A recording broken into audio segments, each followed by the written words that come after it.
Hello, Luke here. I would just like to take a moment to disclose upfront that we sometimes talk about sensitive topics in our podcasts, and in fairness to our audience, we will try our best to put specific warnings in the descriptions of each episode.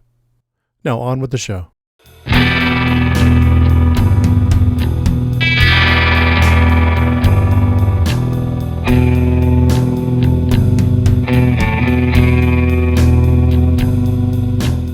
The DJs will crack the same jokes, you wake up to the same tune.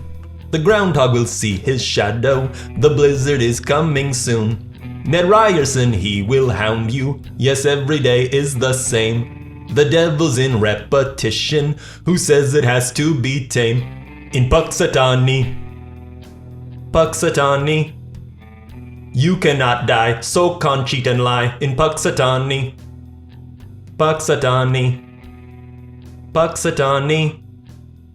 don't you find it odd? You can be a god in Puxatawny. It was so hard to not do that in a fake patois. Yeah. That was like, yeah, I was like fighting the whole, I was like, I'm gonna start. And I was like, wait, let me get the tune. And like, I wasn't trying to get the tune. I was trying to be like, don't do a Caribbean voice. Do not do a Caribbean voice. I'm just surprised you didn't do I Got You, Babe. Oh, yeah. Yeah, this might be the one that gets us canceled, Chuck. Yeah, exactly. Well, I was trying really hard not to get us canceled. Or sued by the corporation that we shall not name. Exactly. And welcome to the Nostalgia Killers podcast, where we revisit films from our youth to see if they still hold up or should be inserted into the great DVD player in the sky. My name is Luke Lone, joined once again, almost as always, by Chuck Starzinski. Hello, yes, it is I, Chuck Starzinski, star of Married to Medicine, Season 10 on the Bravo Network. Oh, Jesus. And also, almost as much as once again, by Javier Martinez. Yeah, glad to be back, and I'm excited. You have no idea what you walked into, do you? And we watched Groundhog Day. For Groundhog's Day, I have a narcissist weatherman gets stuck in a time loop on Groundhog's Day. Yep, I got Phil Connors, a weatherman, stuck in a time loop in a small town that he hates, reliving the same day over and over. There's so much more to it, but that's, didn't want to give it away. Why spoil it, you know? Speaking of spoiling it, let's just get rid of our honorary Sam Coughlin spoiler alert. This movie is from 1993. If you haven't seen it, you should have seen it. It should be in your blood by now. But from this point on, spoilers. Yeah, this movie's old enough to be your uncle, so... oh, God. I think more than that. Speaking of spoiler alerts, today's Sonic Death Monkey Top 5, which we'll cover at the end of the show, is top 5 movies you would want to be trapped in. So let's jump right into describing our nostalgic attachment to the film. You know what? I actually haven't seen this movie that many times, or as many as I guess thought I had. Right. But it's definitely one of those that like every time I do like rewatch it, I go, oh yeah, that's right. This movie's fucking amazing. Yeah. It's like perfect almost, you know? So yeah, I mean, I saw it probably like right after I saw Ghostbusters. I think like, you know, back in the day when I was, I don't know, little, and my dad was like, oh, let's watch Ghostbusters. Right. And then, I saw this a little bit after, and yeah, like I said, I think about it. I think about it every Groundhog Day. I'm like, oh, that's right. I should watch that. And then I don't, you know? The movie sees its shadow every year for you. Yeah. 6 more months of not watching Groundhog's Day. How about you, Chuck? Yeah, this movie is one of those films that was always on TV when I was growing up. I'd seen it here and there several times, but I just wrote it off as like a bad romantic comedy when I was younger. Wasn't until I was in my late teens that I actually like sat down and watched it, and I was just blown away. I was like, just how funny and dark and just like full spectrum of entertainment that it was. Like, it was kind of like when you're growing up and you're just like, you're finally at the age where you can appreciate like Seinfeld and Frasier and like some of these more kind of satirical television shows that when you're a kid, you're like, no, it's just grown-ups talking. That's boring as shit. It was like a full-blown, like kind of cathartic, like, whoa, this is Groundhog Day? I thought it was just Flirting with Andy McDowell, the movie. Yeah, exactly. It's like, no, it's not. No. Well, this is another blast from the past from 1993, which is turned out to be one of the most amazing movie years of history almost. It's been a part of my life ever since it came out. It was big in the theaters. It was like Chuck said, it's big on TV, just constantly on TV, on rotation. And I don't think I've ever watched it because of the holiday. Like I've almost never associated it with the holiday, strangely. But I've watched it at least once a year since it came out. I mean, at least it's one of those things. It's like Ghostbusters or I don't know, it's some other Bill Murray movie. Yeah. But I still love every minute of it. I mean, watching it this time, I was watching it analytically for the first time ever. And I've realized that this was probably my first movie crush was Andy McDowell. Yeah. I was like, oh, this is why I'm watching this. Yeah. That North Carolina accent. Yeah, that's a Southern drawl. Mm-hmm. But yeah, still a favorite of mine. And now we'll probably get into this later, but studying it, knowing how dark it was actually originally going to be. Oh, yeah. How much more sinister and fucking almost horror movie like. Sorry. Okay. No, I appreciate it just that much more. Like I can see, like, knowing like the fights between Ramis and Murray. Murray wanted it darker. Ramis recognized it needed to be a comedy, something palatable for people. Yeah, the writer too, like the original draft was like supposed to be so much more existential and much more kind of like a why are we here, like ennui nihilism, like deep dive basically. Almost like Eternal Sunshine level. Exactly. Of that kind of stuff. All right, on to our favorite scenes. Yeah, I mean, I can kick things off. Go for it. Favorite scene, hands down, is the suicide montage. It's just so good. Like, it's so well played too, because it's like it goes from his like sheer deep-seated depression to kind of just like, can I get away with this one? Yeah. Like, what happens when we do this? Like, I've heard about taking a toaster in the bath. Let's see what that feels like. I was thinking about that too, and like in that old bed and breakfast, it probably would have like fucked him up to some extent. Oh yeah. And nowadays you can't do that. You just like you get ruin everything. You get ground fault protection and everything. It just pops a breaker. And we used to be a proper country. We're so fucking woke. You can't even commit suicide with a toaster. Used to be able to take a shower with a toaster and fucking be an American. God damn it. That's funny. I had kind of a general one which touched on what you just said, Chuck, but mine was just the way it handles those tonal changes. Yeah. For me, I just, going from, funny to then that dark turn, the suicide montage, to then like finishing off on like an emotional kind of, it just does it so seamless. It doesn't seem weird, like they're out of place. So there's no, it's not like here's this bump when now we're going to get dark. It just kind of flows into it really well. And I think that's down to Harold Ramis, the director, because the script itself starts with him already in the time loop. Yeah. Where it's already dark. I think the number they had, like there's 68 eligible women in the town, and he knows that for some reason because he's been doing this for so long. Oh, funny. I didn't know research on the... Yeah, it's dark. It's dark and fucking weird. And when you watch it now and again, I could really appreciate how nice it came out rather than just being dark and dingy and like this is one of the misogynistic and one of the few times that, because normally I'm like, I want to see the gritty version. Yeah, totally. I'm edgy. This is one of the few times where I'm like, no, this was the choice. This is perfect. It would have ruined my childhood and my life if this was not the Groundhog Day that it is. Yeah. I think. Exactly. I mean, it's fine because it still touches on those thoughts of like, oh, like this would actually be really horrible. Yeah, so I think it does that well. Yeah, that's why I'm like I'm Team Ramis. Sure, I'm like he did the right thing. They like I said, the original script had him starting in the middle of it, and somebody convinced Ramis to write a beginning to like show how he gets into it. Yeah. Like I can't imagine watching this and like having that taken away or just never seeing. I don't know. Would have been like a ripoff of Quantum Leap or something, I don't know. I couldn't really, my list is blank because I just love the whole fucking movie. Yeah.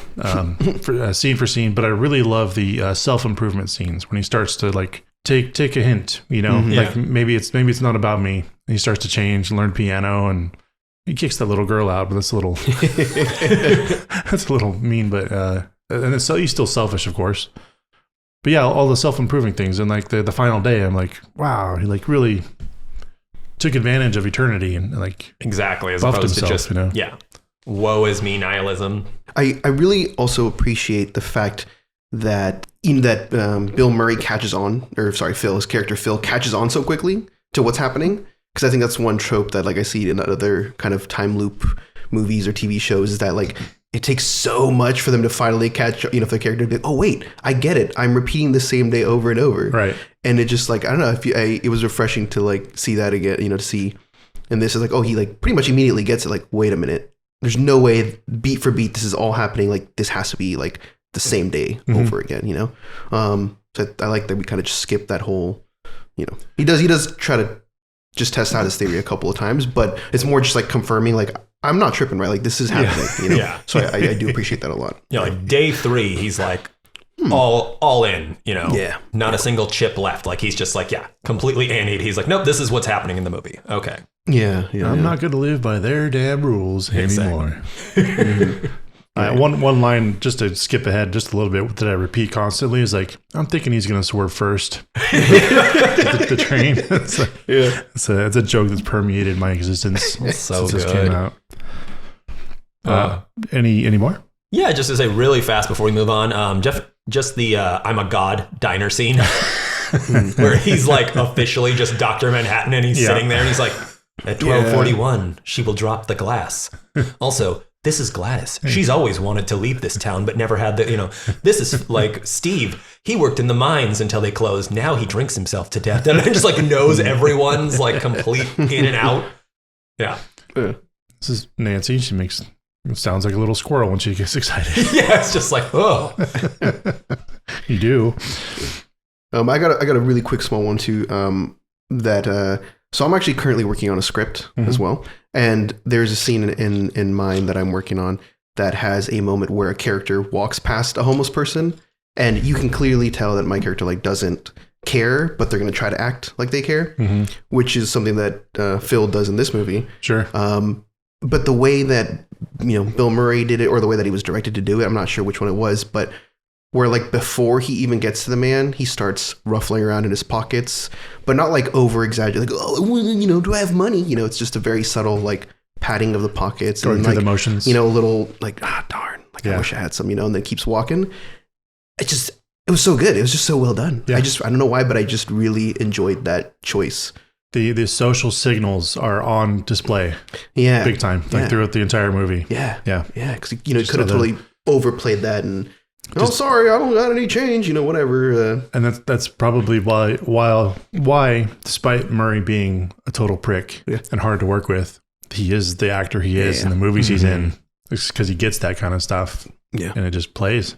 Yeah, his nuances are so good. Because, you could argue Bill Murray plays the same character, but he plays Bill Murray so well. Yeah. He's so fleshed out. Yeah, it's a huge conflict in my life. Exactly. Knowing the stuff I know about him and like just loving all the movies he's in. Just freaking, I have to divorce the art from the artist most of the time. Yeah, for me, he's kind of like a less sharp Chevy Chase. It's like a duller blade, but still a blade. Oh, we should do our Rushmore of like people we would at least like to work with and like put those in order. Problematic actors, Mount Rushmore. We'll do a special Sonic Death Monkey top 5 of that.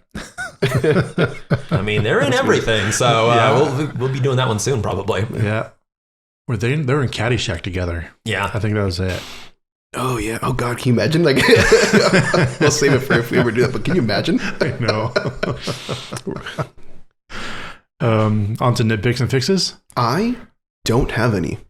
I'll be honest. Again, I was surprised with rewatching it and being like, why don't I watch this more often? Like, it's so good. Yeah, I think I would have some, except this is so beloved in my life. I didn't want to destroy it. This is the whole nostalgia killers thing where I just couldn't pull the trigger. And then I looked around for other people's nitpicks and stuff like that. There's nothing out there. There's like little, minor equipment showing and stuff like that, like in the film, but like it's almost a perfect fucking movie. Right. That's what I'm saying. I think so. Yeah, I've got 2, but like they're literal nitpicks. My biggest one is all the pickup artist manipulation bullshit, but like that is his character, so I understand it needs to be in there. But specifically, there's the one scene where he takes a possibly underage girl on a costume party date to the movies. Oh, right. Because he like goes up and he's like, one adult and like she's like an adult, and he's like, oh, and he kind of has like 2 adults, like 2 adults, like I'm in a weird time loop, baby. I was totally fine with fucking a minor. Yeah, I told you to call me Bronco. Exactly. And then the other one is a true nitpick. It's did he like have to single-handedly do every single good deed possible in town in one day to break the curse?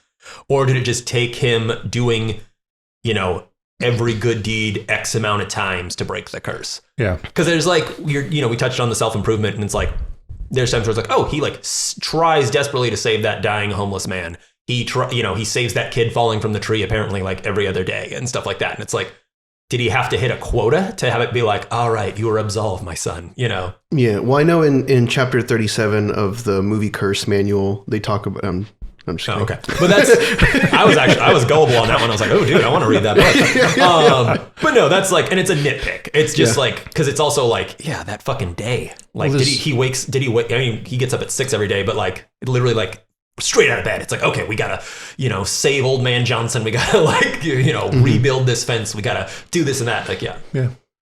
Well, I can see what you're saying, but then like, you'd have to go into start explaining what the whole phenomenon is happening. Which I'm really happy they don't. Yeah. Which is why this is like a nitpick. Yeah. I was trying to find something to put in this category. Like one of the movie mistake nitpicks that I came across was that waking up at 6 a.m. on February 2nd, the sun's not up yet.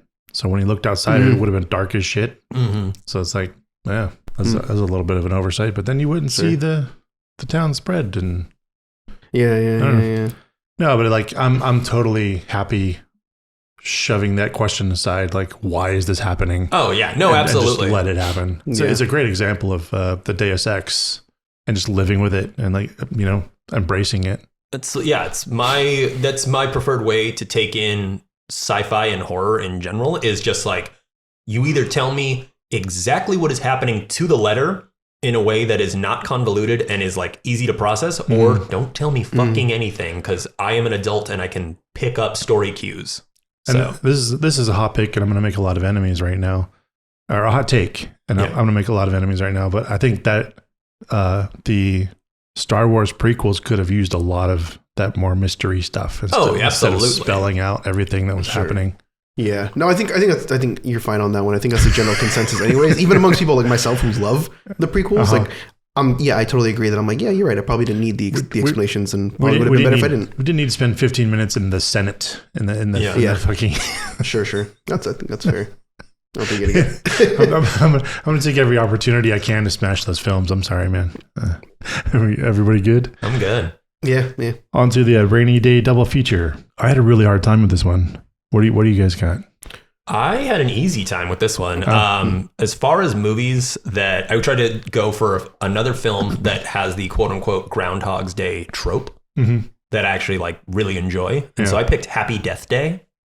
Oh, okay. It's a movie that I put off watching for the longest time because the trailer never did it justice, but it's a slasher comedy where the main character has to relive the day that they die over and over again. Oh.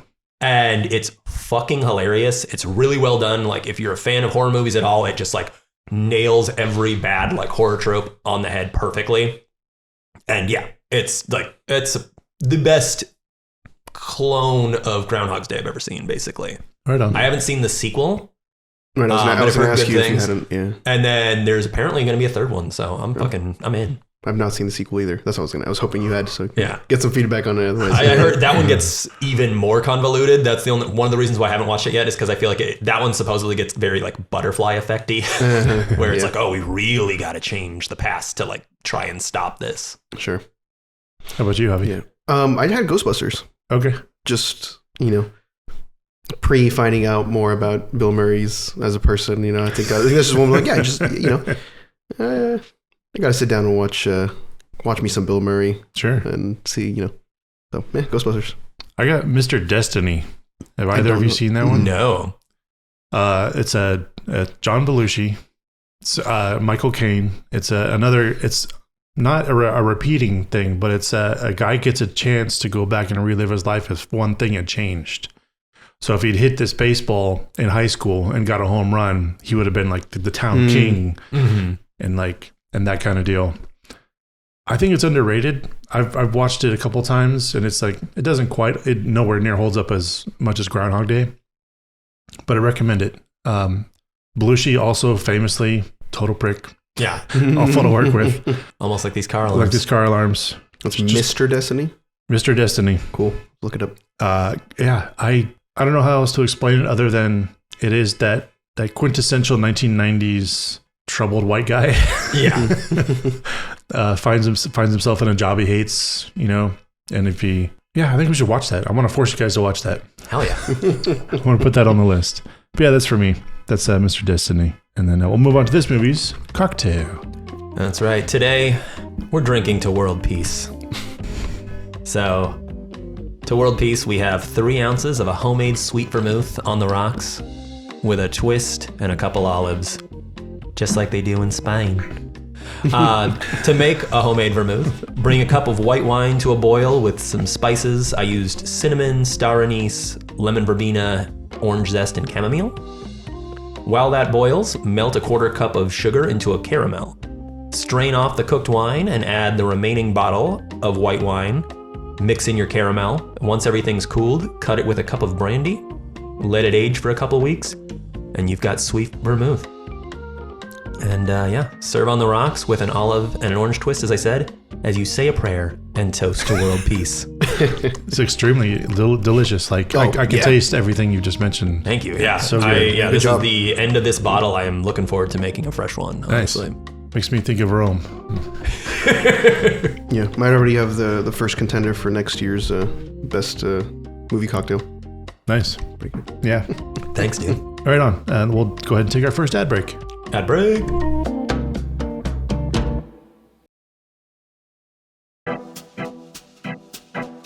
And we're back with Nostalgia Killers Trivia. That's right, everyone. It's everybody's favorite brand new category. 10 questions, 2 guess, only 1 winner. We'll kick things off with some behind the scenes and making of. Question number 1. Despite being 3 months after Halloween, what famous gothic fiction series was the inspiration for Groundhog Day? You mentioned Horror Ties. Ooh, I have no idea. No. What? Yeah, I know. This one blew me away. It's a hard one to open with.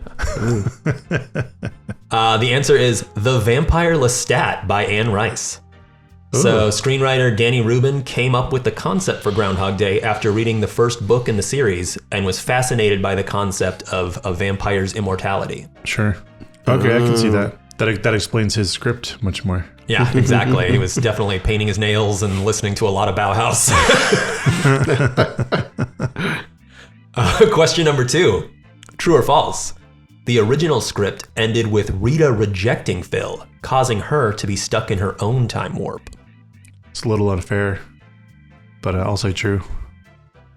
Yeah, I mean, I was just going to go with that doesn't sound good, so let's go with true. Yeah, but that is correct. True. Yeah, the ending was changed as the director felt it wasn't cathartic enough. Mm-hmm. Yeah, no, I wouldn't have liked that. Question number 3, we've got a multiple choice. Why does the film take place on Groundhog's Day? A, it was originally intended to be Christmas Eve, but changed due to the studio's release calendar. B, it was the closest holiday to the writing of the script. C, it's writer Danny Rubin's birthday. Or D, I did not write an answer for D. So yes, A, B, or C. I'm going to pick D. Yeah, I would go with A. Kind of sounds like it tonally, maybe. I would go, it could just be as stupid as Ruben's birthday. It's even stupider. It's actually B. Nice. Rubens wanted the repeated day to have some sort of significance, but not be overshadowed by the day's celebrations. And he was like writing this script mid-January, looked in the calendar and was like, oh, Groundhog Day is like a few days away. That's kind of like, a thing. I'm glad he didn't pick Boxing Day or President's Day or like whatever. Yeah. Question number 4, another multiple choice. Bill Murray experienced several injuries during this shoot. Which one of these was not one of them? A, severe nausea from overeating during his gluttony scenes. B, several groundhog bites that required rabies shots. C, frostbite from repeatedly stepping in the frozen puddle during mid-January. Or D, welts from the children being told to throw their snowballs at Murray as hard as they could. I'm going to go with A, just because I really like to imagine that the other three are absolutely true. Yeah, I'm going to go with C because I know the other three are actually true. Luke is correct. Luke did his homework. So yeah. It was Andy McDowell that was actually getting frostbite just on her cheeks because they were filming in February out there fucking Illinois. But yeah, the only reason Murray didn't get frostbite is probably because Murray insisted on wrapping his feet in layers of plastic and having them immediately hand dried and warmed by a PA after every shoot, which is so douchey. But yeah, he did get violently ill from eating too much food. He did get bit so many times by the groundhog. And lots of welts because him and Harold Ramis did not get along. So the director was like, I need you to hit this man. Yeah, I can't hit him. Fucking That's so funny. Yeah. And that's why if you're watching the movie, they're winging it. They're like, actually like, that's not a snowball fight. That's a snowball war. Question number 5, true or false? The real Puxatawny Phil is the groundhog used in the movie. False? Yeah. Yeah, I guess. I mean, I don't know how long. Yeah, false. Yeah. That is correct. False. Okay.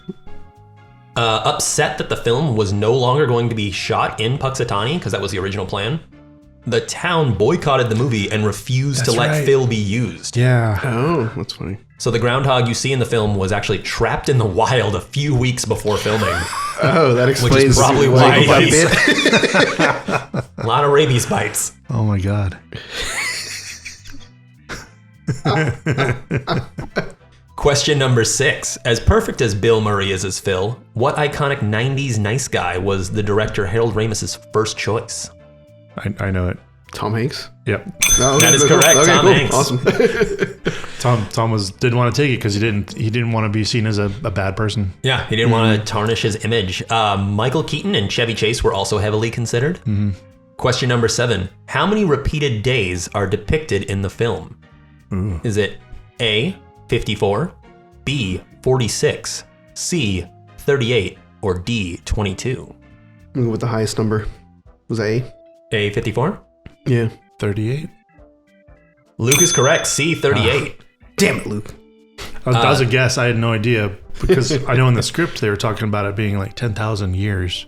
Oh my, what? Ramis's answer, like after the movie was made, is like 10 years. Like in the script, not shooting wise, but like that's how, if you can imagine being stuck on that day. Yeah, he's supposed to be stuck for at least 10 years, which is... that's insane. Yeah, that puts a whole different dark dimension on the movie itself. And now we're into suspicious connections. Question number 8. What previously reviewed film features the Grand Marshal of the Groundhog's Day celebration? Okay. What film that we covered on the podcast features the actor who plays the Grand Marshal who's like, welcome to Groundhog's Day. That's a Christmas Vacation. Yep. That is correct. That's right. It's Brian Doyle Murray. He didn't have his mustache in this one, which I feel he usually has in most of the films he's in, so that kind of threw me off. So that's him, right? Yeah, the Mr. Shirley. Speaking of Christmas Vacation, aside from Mr. Shirley and Mr. Griswold, Bill Murray and Chris Elliott are both in a 1996 dark comedy with another member of the Griswold family. Can you name the movie and actor? So it's not Clark. It's not Chevy Chase. What year did you say? 1996. 96? Chris Elliott, Bill Murray together in a dark comedy with somebody else from that movie. It wasn't Cabin Boy, was it? I have no guess. I have no idea. Cabin Boy is close. It was Kingpin. Kingpin, that's right. Randy Quaid. That's right. Oh yeah, Chris Elliott's the sleazy rich guy. Yeah, like wants to. Yeah. And our final question. Oh my God. Multiple choice once again for all the bananas. Question number 10. Ned Ryerson not only goes way back with Phil, but he also has history with 2 actors from previously reviewed films on the podcast. Who are they? Is it A, Kevin Bacon and Phoebe Cates? B, Danny DeVito and Martin Lawrence? C, Carrie Yules and Johnny Depp? Or D, Paul Rubens and Natasha Lyonne? I have no idea, but I looked up Tobolowsky's IMDb. That is a fucking working man. Yeah. Oh yeah, that man is in everything. Yeah, it could be anyone. I have this very vague image that I might just be making up in my head of him and Martin Lawrence in a movie. like I have like some sort of interaction with them. So that's my answer. The one that has Martin Lawrence in it. Javi is correct. Oh, nice, dude. That is B, Danny DeVito and Martin Lawrence. Yeah. Stephen Tobolowsky was in The Lorax with Danny DeVito. Oh, so it was just a voice. Just a voice, yeah. Okay. And then, he's in National Security with Martin Lawrence. That's okay. Oh, gosh. I don't know how you guys do it. Can't believe that Luke won this one. Wow. Give yourself a round of applause. Couldn't hear that name over all the celebration going on. Woo! Yeah. I gotta fucking keep score now when I edit. Yeah, that's what I need to start like actually physically having a piece of paper or something to just make little tick marks. You need the flip over score thing. Exactly. That's great. Yeah. No, it was fun editing Super Troopers and being like, and then looking at it being like, well, I guess technically Casey won? Like, all right, I'll give it to Casey. He's the guest. Awesome. Thank you, Chuck. That was an awesome trivia. I'm kind of looking forward to writing one myself. Yeah, it's I think super it'll fun. be fun. It definitely makes because sometimes like the research of this stuff is like, I always have fun learning, but like sometimes it's a little arduous where you're like, dude, I just got off work. I really don't want to like look up what, Bill Murray yelled about to the PAs or whatever. I was like, yes. Can I just go to sleep? Whereas this makes it like gamifying. It definitely makes the research way more fun too. Yeah. No, that was awesome, man. Let's go ahead and move on to thanking our executive producer, Addie Martinez. Thank you once again, as always. Woohoo! Let's go on to thanking our executive producer once again, Addie Martinez. Thanks again, Addie. Woohoo! Let's go on again to thanking our executive producer, Addie Martinez. Thanks again, Addie. Woohoo! All right, comedy rule 3, I'm done. Okay. We should repeat this one. If you want to become an executive producer, you can support us for $15 a month on Patreon. We will read out your name on every episode where you are a producer, and we do appreciate all the help we get. And with that, we'll go ahead and take our second ad break. Ad break number 2.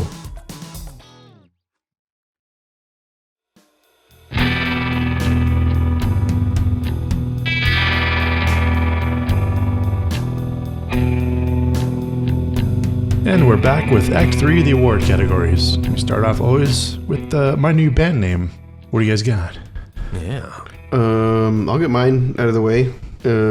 So first I have Big Blizzard Thing, which is in reference to the radio show in the beginning of the day. Yeah. And we got some big. We got the Blizzard. The Big Blizzard Thing. Oh, I have that. I'm not sure what genre it would be. I usually don't, but that's my band name. Yeah. I have Groundhog Kink. Oh. Which is when Andy McDowell's asking why would someone steal or someone says why would someone steal a groundhog? And oh god, what's his name? Other character. I'm blanking on his name. Oh, Chris Elliott's character? Yeah, Chris Elliott's character. Yeah. And he's like, I can think of a couple of few reasons. Pervert. Yeah. And I have No White, No Fudge. Gotcha. Nice. Yeah. What do you got, Chuck? I've got Deja Vu de Jour. They're a French pop band. Comes from the line, do you ever have deja vu? And then perfect comedic timing, the owner of the bed and breakfast is like, I can check with the chef. Yeah. They're not really French, but I know I can totally see them being like fake French. Yeah, fake exactly. French band, yeah. I like it. And then I am 7 years old, so my second one is Gobbler's Knob. Which is the name of the area, the park where they actually take the Puxatawny out, Puxatawny Phil. And yeah, Gobbler's Knob would be a very crass hip hop group, kind of like the Bloodhound Gang. I picture them being like, just like 5 white guys rhyming pussy over and over again kind of thing. And then my last one is Call Me Bronco. They're a garage rock band. Nice. And yeah, it's a classic line from when he's on the movie date dressed like a cowboy. Yep. That's Clint Eastwood. Yeah. Yeah. I really wanted to make something out of the when they're trying to leave and they're getting stopped on the highway by the cop. He was like, "Oh yeah, so you can either take your chances with the blizzard or head back to town. The choice is up to you." He's like, "I'm thinking." But then the one I came up with immediately was optional death and dismemberment plan. But then I remembered there already is a band, a very popular band called the Dismemberment Plan. Oh yeah, and their name comes from this movie. Oh, is it really? Yeah. That's super cool. They formed in 93 and like right after this movie. That's awesome. So it's like, that was happy or fun to learn. Yeah, I'm surprised that's only really happened a couple times on the show so far. Like every time it does, I get so giddy. I'm like, yay, someone took my like, yeah, took my band name. Yeah, that's awesome. So I settled on Needle Nose Ned's Polka Massacre, and they're the second biggest polka band in Sheboygan. Hell yeah! Surprised you didn't go with his whistling belly button. No, I think I've actually seen a movie with him doing that in it. Oh really? Yeah. I'm pretty sure it's happened. And then onto the Roger Deakins Would Be Proud Award for cinematography. I had what is, I assume it's not a close-up, and it actually is just a giant clock, or I got the same thing. It's flipping, like they did make a gigantic fucking prop, because the only way you can get that much of it in focus, that's you what can't use a macro lens, because a lot of it would be foreground and background out of focus. Mm-hmm. They made a huge fucking clock prop. No, that was awesome. The douche. Yeah. Yes. I figured it must have been like, no, it must be a giant. That's cool. No, they worked, from what I remember, I couldn't find it this time, but there's a behind the scenes making of. The clock was like center point to the movie. Like they had 50 of them. They had to make them by hand because the clocks, the real clocks don't do that. So they had to like get the flip clock, modify it however many times, like 50 times, that they had the clock. Then they'd make the giant one. They had to make the ones they destroyed. I mean, they did that like 20 takes. Yeah. So right. True. Nice. Good. Yeah, I had the same thing. Yeah, I had the tracking shot of him waking up and going to the sink every morning. Mm-hmm. It's just like a really subtle, beautiful, like clean shot. Mm-hmm. And like the first time I saw it, I was like, huh, that's kind of good. And then it's like you see it, 19 more times. And so it's like, I was just like, oh, that's just a really good shot. And they nail it every single, like it's obviously has to be perfect because it's the repetition of each day. But it's like, oh yeah, it's just one of those little simple, clean shots. Yeah. Onto, is that Channing Tatum in a dog collar award? I got a really fun one. I don't know if you guys found it. I saw the fun one, but then I didn't put it down because I was like, I did not recognize him in any way, shape, or form. He is not recognizable, but Michael Shannon. Oh, okay. I had to look that one up because I did get a vague, like I was like, geez, that looks like Michael. I was like, no way. And then I was like 93. I was trying to do math in my head and I was like, fuck it. It's like his second movie or something. Yeah. That's cool. I also didn't recognize him, and I didn't remember them having speaking parts really. But like at the end, like when they get the WrestleMania tickets, like he has a speaking part. Like, that's fucking Michael Shannon, fucking Iceman, fucking Zod, fucking what was it? Is it Hank or Henry from Knives Out? Like, I remember. Fucking evil, cold bastards. He's so fucking. He's good. so strong. It's like an evil person. Like he's actually like probably my favorite actor. Yeah, Like, I just 100%. You guys get anything different? Nope, I went basic. I mean, there's a lot of people in this. Yeah, there's a lot of people. Yeah. I went Harold Ramis making the cameo as the town doctor. Yeah, the blind. The blind doctor. Great gag. Such a Ramis gag. Yeah. Like straight out of Ghostbusters, easily. I guess we don't have a Hans Gruber. I mean, I did. Did you write one down? I didn't know. Yeah. Okay, I didn't really put one down. Go for it. For Hans Gruber, I went the Groundhog kidnapping, murder, suicide. Ooh, that's a good one. Yeah. He's probably okay. Oh, that's so funny. You get the explosion. We got him locked in. There's nowhere to go. And then it's like, oh, he can go over the cliff. Now he's not. That's good. Larry's his name. Fucking how's Chris Elliott so forgettable? I know. Like all the movies he does. Why I like Waterworld, a controversial hot take. You guys got any hot takes? Yeah, I got one. I said, I don't believe Phil is a changed man. Like, I really think he started bettering himself and helping out the people of Puxatawny because he just exhausted every single other possible way to relive the day. That is a pretty big character flaw. Yeah. Because, like, it's not like he's like, oh, like, he doesn't have like this massive change of heart. It just kind of, it could be because of all of his manipulation bullshit. It could just be like Andy McDowell says something like, why don't you try doing something for others? It's like, it kind of starts as a literal like, oh, maybe she'll fuck me if I do that because I've tried every other way to sleep with this woman. There's also the notion of not everybody gets 10 years of redoing the same day to become a better person, to figure it out. Yeah, exactly. Like he got a long fucking time to like have the opportunity to correct himself, and he didn't. Took him 10 years, yeah. Yeah. I'm with you on that one. Yeah, that's a good one. You got one on me? I don't really have a real one. kind of ties into the next question, so I'll kind of just skip it. I don't need it. I don't really have a hot take either, but there is a theory out. It's kind of weak. There's not a lot of people into it, but there's a theory that Ned Ryerson is actually the devil in the movie. A little bit. I mean, just a little bit, because and he's in control of everything, because he's like behind the scenes. He's in the beginning of the film. He's also at the end, the very end, like at the last, almost the last shot. But there's this notion where the time wise, Bill Murray does a different route every morning. You know, he does a different set of things. So when he goes around that corner, it should be a different time, a minute of the day. But Ryerson's always at that same spot. So there's that. I kind of like it. That's the one constant. Yeah, really. I'm sure it wasn't really meant to, to go into the film. Well, I was going to say, I'm sure it wasn't. I really like that, though, because he also, the day that he gets out of his time loop is the day that he actually signs up for all the insurance. So he literally makes a deal with the devil, and then he gets out. yeah, exactly. That's awesome. On to Blue Velvet meets Blue's Clues.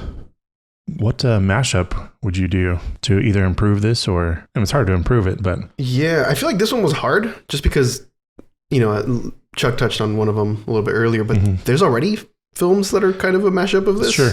Like my mind immediately was like, oh, well, I'd like to see a horror. I'm like, oh, that's right. Happy Death Day. Yeah. And then I was like, oh, well, what if we, like a war one would be cool. And then I was like, oh, Edge of Tomorrow. I'm like, that's a thing too. Yeah. And I was like, damn it. So Live, Die, Repeat. Yeah. Yeah. Or whatever. This is both titles. Yeah, both. They use both that whole thing for some strange reason. Second one's coming out. Yeah.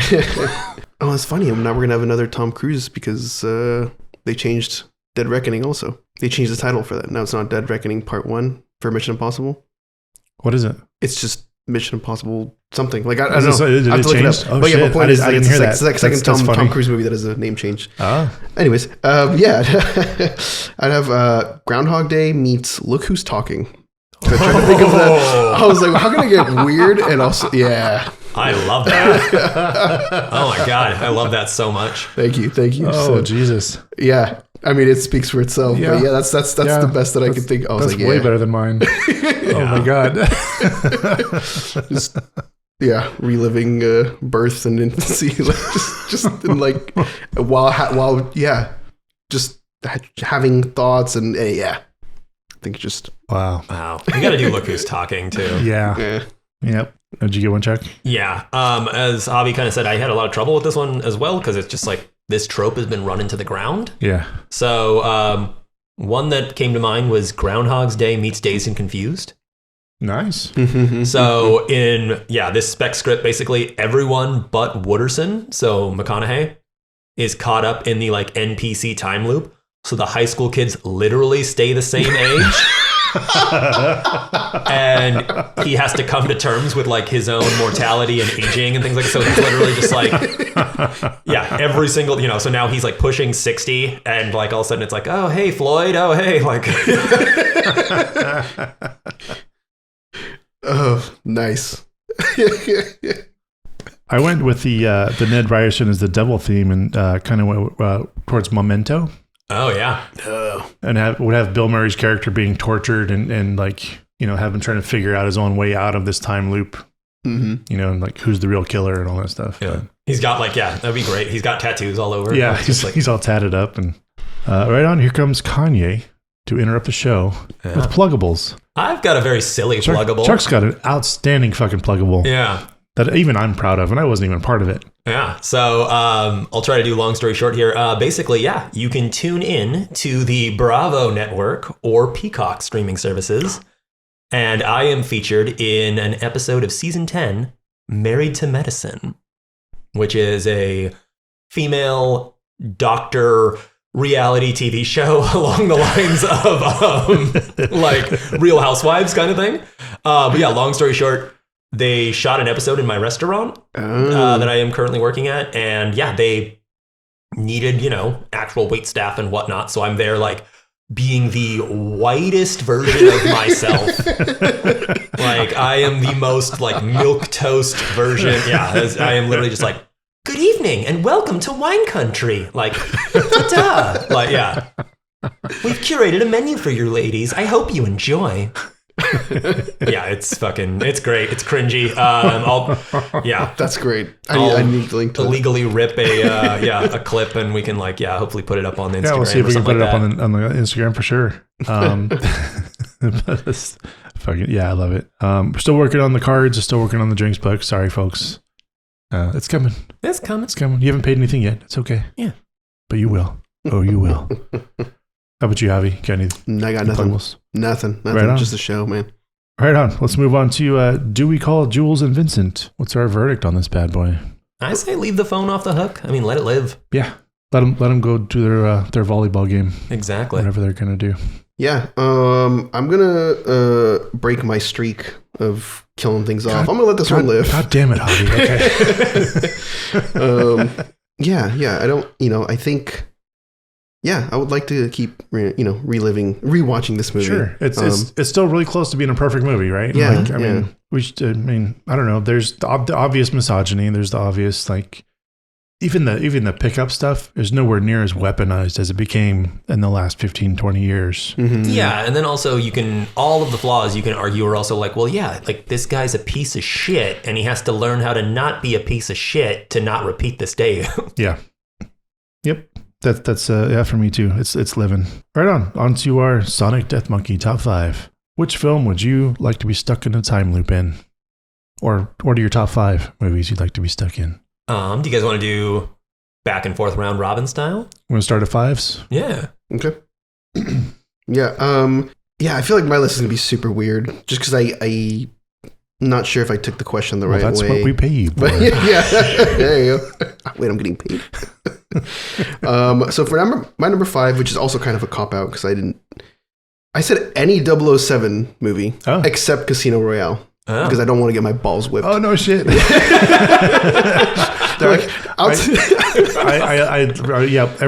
time someone says the title, I'm like, I love that movie. And then someone mentions it. I'm like, oh, I don't love that movie. That's like the hardest scene. Any of the other tortures they do, the other ones I could take, but that's the one that I don't. Yeah. Anything else though? There's Michael Clayton with George Clooney. Have you guys ever seen that one? Yeah. I haven't seen it. I know it, but I haven't seen it.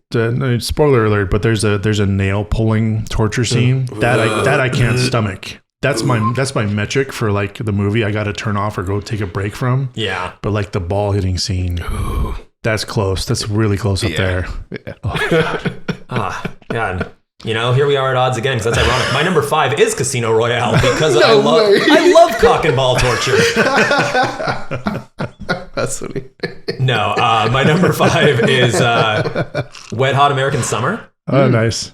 Because it's literally summer camp every day. And then depending on, what character you choose to be, you're either a 30-year-old pretending to be a teenager, partying and having the time of your life and trying to get laid, or you're a child at summer camp having the time of your life, swimming, getting thrown out of cars. Yeah.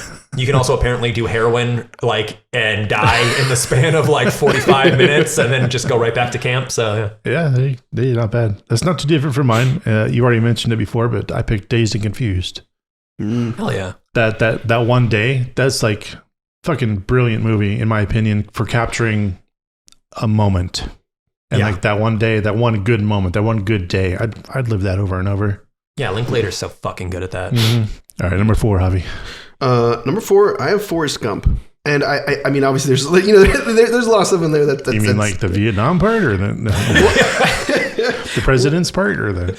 You ain't got no legs, Lieutenant Dan. Well, I guess I was just more referring to just the entirety of his life. I mean, sure. I mean, just.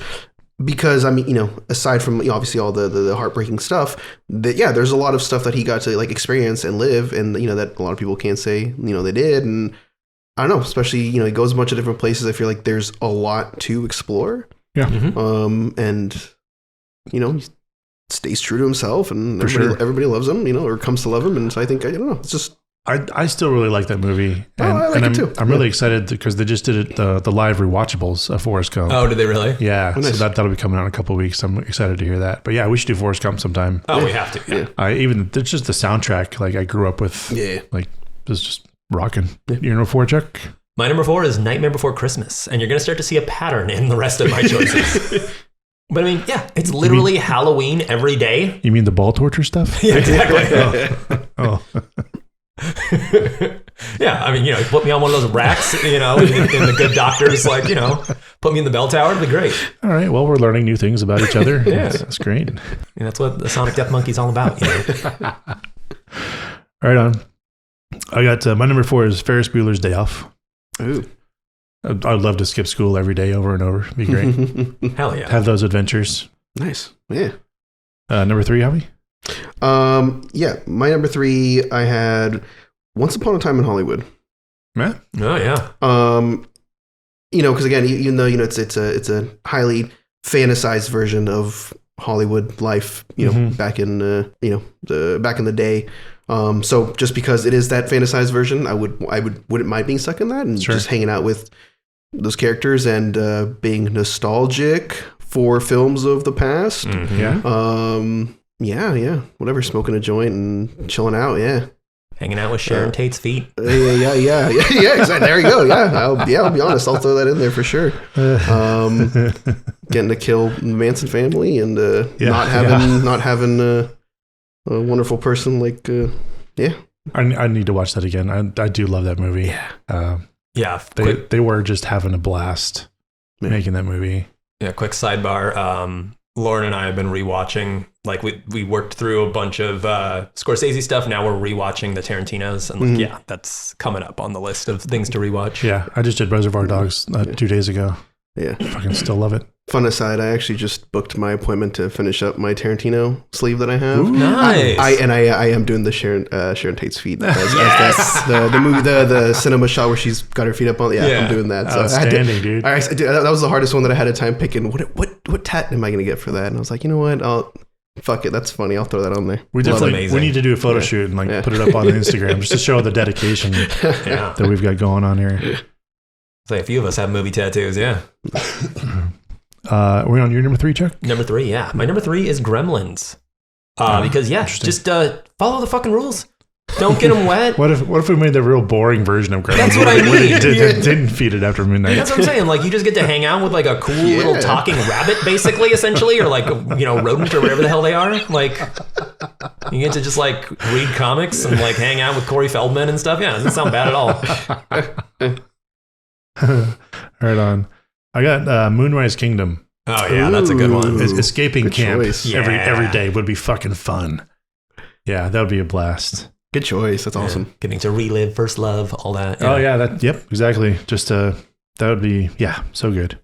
Number 2. Number 2, I had Some Like It Hot. Yeah, I just getting to chill out at a resort and try to woo like Marilyn Monroe. Yeah. And hanging out, pretending to be a fancy boat captain, and I'm spacing on this. That's the one where the 2 musicians and they get involved in like with like the mafia, with like the mob, and there's like a shootout, and so they're like kind of in hiding at a resort. I know the title, but I also know now that I've never seen this. Yeah, I've never seen it. I need to correct. Oh, really? This. Oh, it's so good. I need to go watch this. Yeah, it's one of those where you'd be surprised. You're like, oh, like this is like a really fun watch that just like. Yeah, right on. Yeah, I highly recommend it. Yeah, I'm definitely putting that on my list. Yeah, I haven't seen a ton of like Marilyn Monroe stuff, but that's one where I'm like, oh, that's really great. Nice. Yeah, so check it out. Nice. But yeah, I mean, my number 2 is Detective Pikachu. For no reason other than Pokemon are real. Like you just, like I don't know. It's my, That's just more ball torture. Exactly. Again, I said there's a reoccurring theme. That's amazing.